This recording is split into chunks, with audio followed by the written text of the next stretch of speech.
24 ডিসেম্বৰত সদৌ অসম কৰ্মচাৰী পৰিষদৰ অন্তৰ্গত প্ৰতিখন আঞ্চলিক কৰ্মচাৰী পৰিষদে অসমৰ মাননীয় মুখ্যমন্ত্ৰীলৈ NPS ব্যৱস্থা বাতিল কৰি OPS ব্যৱস্থা প্ৰৱৰ্তনৰ হকে স্মাৰক পত্ৰ প্ৰদান কৰিব। তেখেতসকলৰ সংশ্লিষ্ট জিলা আয়ুক্ত বা ৰাজহ চক্ৰ বিষয়া বা ব্লক ডেভেলপমেণ্ট খণ্ড উন্নয়ন বিষয়াৰ জৰিয়তে।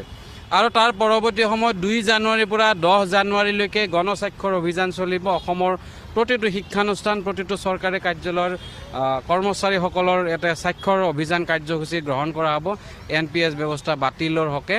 আৰু 2 তাৰিখৰ পৰা 10 তাৰিখৰ ভিতৰত অসমৰ প্ৰতিখন আঞ্চলিক কৰ্মচাৰী পৰিষদে প্ৰতিবাদী সভা অনুষ্ঠিত কৰিব, যাতে এই NPS ব্যৱস্থাৰ ভয়াৱহতা আৰু EPS ব্যৱস্থাৰ ভয়াৱহতা সন্দৰ্ভত সমগ্ৰ জনসাধাৰণক আৰু আমাৰ সৰ্বস্তৰৰ কৰ্মচাৰীসকলক জাগ্ৰত আৰু সজাগ কৰিব পৰা যায়।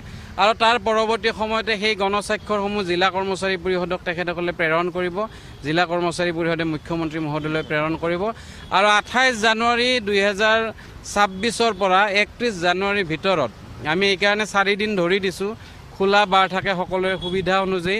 2 ঘণ্টীয়া প্ৰতিখন জিলা কৰ্মচাৰী পৰিষদে জিলাৰ সদৰত 2 ঘণ্টীয়া অৱস্থান ধৰ্মঘট কাৰ্যসূচী ৰূপায়ণ কৰিব। আমি সকলোৱে জানো যে 1 ফেব্ৰুৱাৰী আমি সদৌ অসম কৰ্মচাৰী পৰিষদে কলা দিৱস হিচাপে পালন কৰি আহিছোঁ।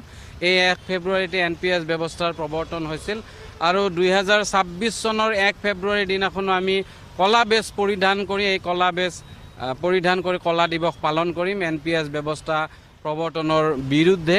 আৰু সমগ্ৰ অসমৰ প্ৰতিখন জিলা সদৰত সংশ্লিষ্ট জিলা কৰ্মচাৰী পৰিষদৰ উদ্যোগত মটৰ চাইকেলেৰে সমদল কৰি এই সজাগতা সৃষ্টি কৰা হ'ব, ইয়াৰ প্ৰতিবাদ জনোৱা হ'ব। আৰু এই সমগ্ৰ প্ৰক্ৰিয়াৰ এটাই লক্ষ্য এটাই উদ্দেশ্য যে NPS ব্যৱস্থা বাতিল হ'ব লাগে আৰু পুৰণি পেঞ্চন ব্যৱস্থা পুনৰ প্ৰৱৰ্তন হয়। NPSৰ অধীনস্থ পেঞ্চন নোহোৱা কৰ্মচাৰীসকলৰ অৱসৰকালীন জীৱনৰ যি নিৰাপত্তা এই নিৰাপত্তা সুনিশ্চিত হ'ব লাগে।